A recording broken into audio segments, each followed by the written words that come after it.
Halo Sobat Pendidikan, apa kabar? Semoga dalam keadaan baik dan terus bersemangat. Sobat Pendidikan, terkadang kita tidak dapat bertemu secara langsung dengan orang lain, baik peserta didik, rekan kerja, ataupun kolega. Adanya fitur Google Meet adalah salah satu cara terbaik untuk terhubung satu sama lain secara virtual. Google Meet adalah alat komunikasi yang dirancang untuk melakukan pertemuan secara virtual lewat video. Pada video kali ini, kita akan membahas bagaimana menggunakan Google Meet dalam melakukan pertemuan secara virtual. Penggunaan Google Meet di bidang pendidikan bisa memberikan pembelajaran tatap muka virtual, baik secara individu dengan seluruh kelas, ataupun dengan banyak peserta. Selain itu, Google Meet bisa membuat pertemuan dan sesi pelatihan virtual dengan kolega yang bekerja dari tempat lain atau dari rumah. Pada video ini, Sobat Pendidikan dapat menyaksikan dan mempraktekkan penggunaan beberapa fitur utama Google Meet dalam melaksanakan tatap muka virtual. Fitur Google Meet dapat diakses melalui icon *9 yang berada di kanan atas, lalu pilih icon Meet untuk membuka Google Meet. Jika icon Meet tidak ditemukan, Sobat Pendidikan juga dapat melakukan melalui link URL. Silakan masukkan alamat http://meet.google.com.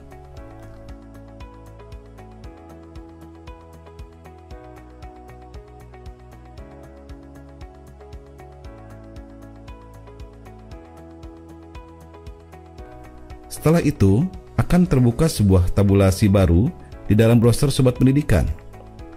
Tabulasi baru yang tampil adalah sebuah beranda Google Meet, di mana Sobat Pendidikan bisa membuat rapat baru dengan memilih tombol rapat baru atau bergabung dengan Meet yang sudah ada dengan memasukkan kode atau judul Meet yang dituju untuk kotak pengisian. Jika Sobat Pendidikan pilih tombol rapat baru, maka akan tampil sebuah shortcut menu menentukan kapan Meet akan dimulai. Terdapat 3 pilihan waktu pelaksanaan pertemuan virtual berdasar fungsinya, yaitu membuat rapat untuk nanti. Ini diperlukan untuk merencanakan konferensi virtual pada saat yang diinginkan.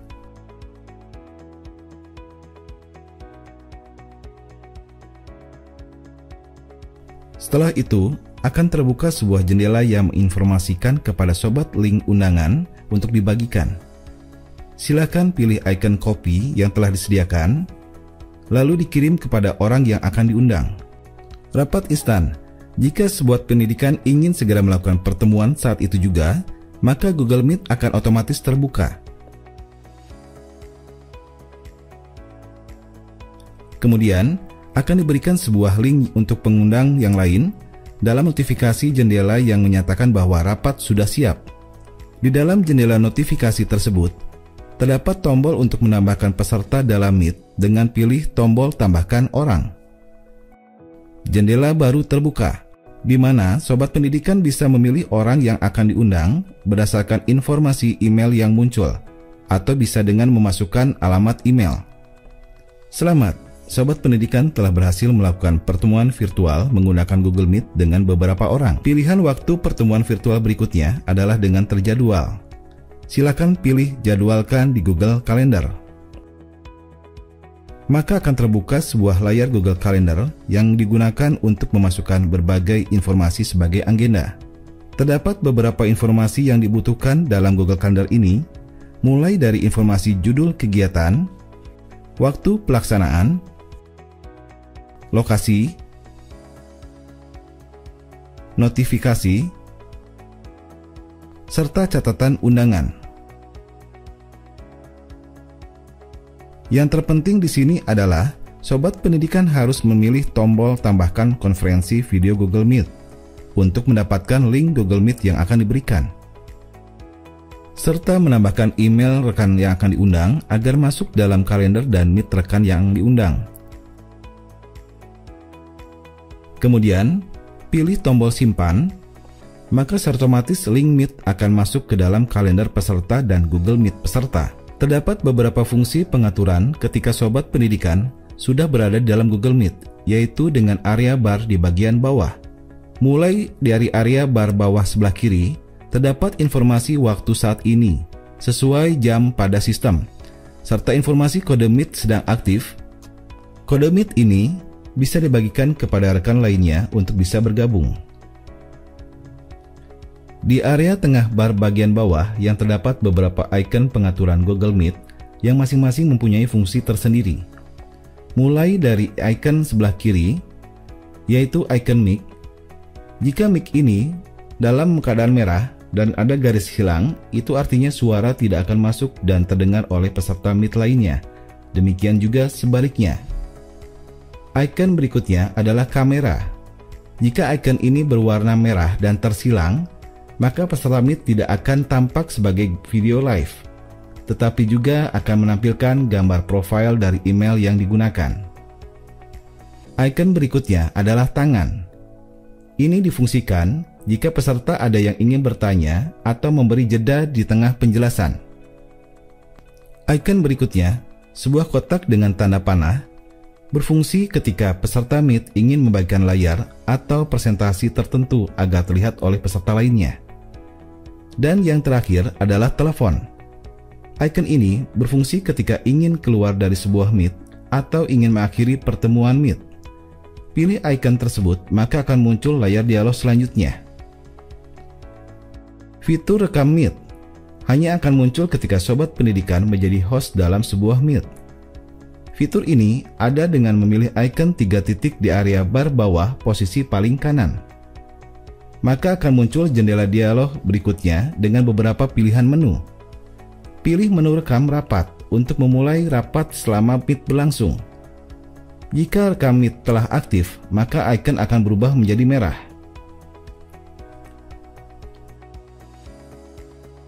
Hasil recording selama Meet berlangsung akan tersimpan secara otomatis di dalam Drive melalui email yang digunakan sebagai host. Sebelum tersedia di dalam Drive, terlebih dahulu sobat pendidikan akan mendapatkan email pemberitahuan bahwa video recording sedang diproses. Sobat pendidikan akan menerima 2 email, yaitu email link untuk mengakses video hasil rekaman dan email untuk mengakses hasil chat selama Meet berlangsung. Dengan subjek Meet recording NOR dan isi adalah judul sebuah Meet atau kode akses ke dalam Meet. Ketika email dibuka, terdapat sebuah tombol untuk masuk ke dalam Drive di mana rekaman berada.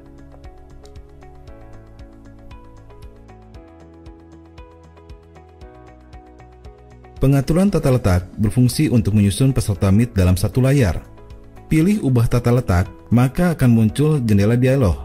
Terdapat 4 jenis pengaturan tata letak, yaitu: pertama, otomatis.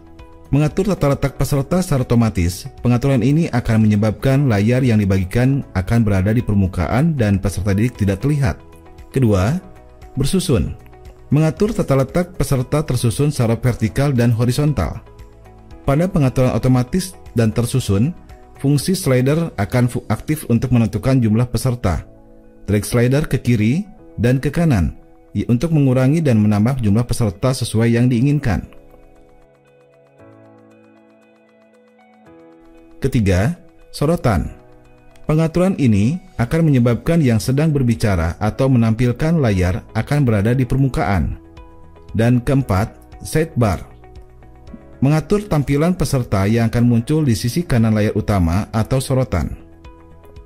Pilih icon kotak dengan tanda panah pada sisi bawah layar ketika sobat pendidikan akan berbagi layar. Terdapat 3 pilihan jenis berbagi layar. Yang pertama, seluruh layar Anda berfungsi untuk menampilkan apapun yang ada di layar yang membagikan. Kedua, jendela. Membagikan layar hanya pada aplikasi tertentu yang sedang dibuka. Yang ketiga, tab.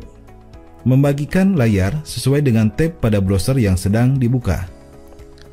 Pilih pada icon titik 3 di area bawah bar, lalu pilih setting atau setelan, maka akan terbuka sebuah layar jendela berisi hal apa saja yang bisa diatur. Terdapat 3 pilihan pengaturan pada setelan, yaitu audio, video, dan kontrol penyelenggara. Audio, untuk mengatur pilihan audio dalam menentukan mikrofon dan speaker, pilih panah bawah pada mikrofon maupun speaker lalu pilih mic mana yang akan digunakan, atau speaker mana yang akan digunakan. Hal ini sangat bergantung pada peralatan yang terpasang di komputer atau laptop.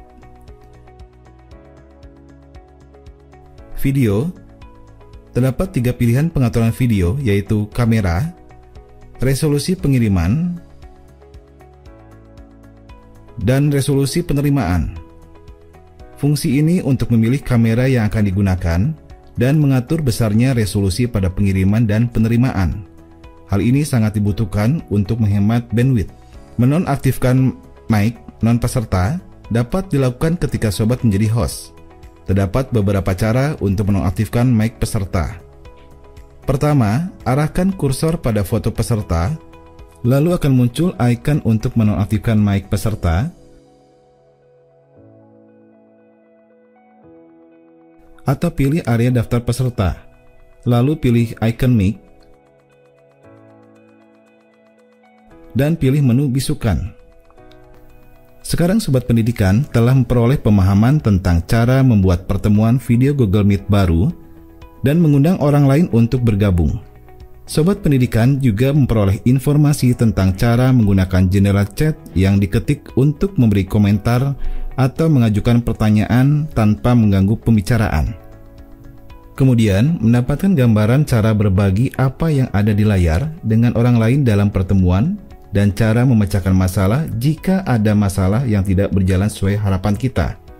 Demikian video pemanfaatan Google Meet untuk melaksanakan tatap muka virtual. Semoga Sobat Pendidikan sekarang dapat menggunakan untuk terhubung dengan peserta didik dan kolega.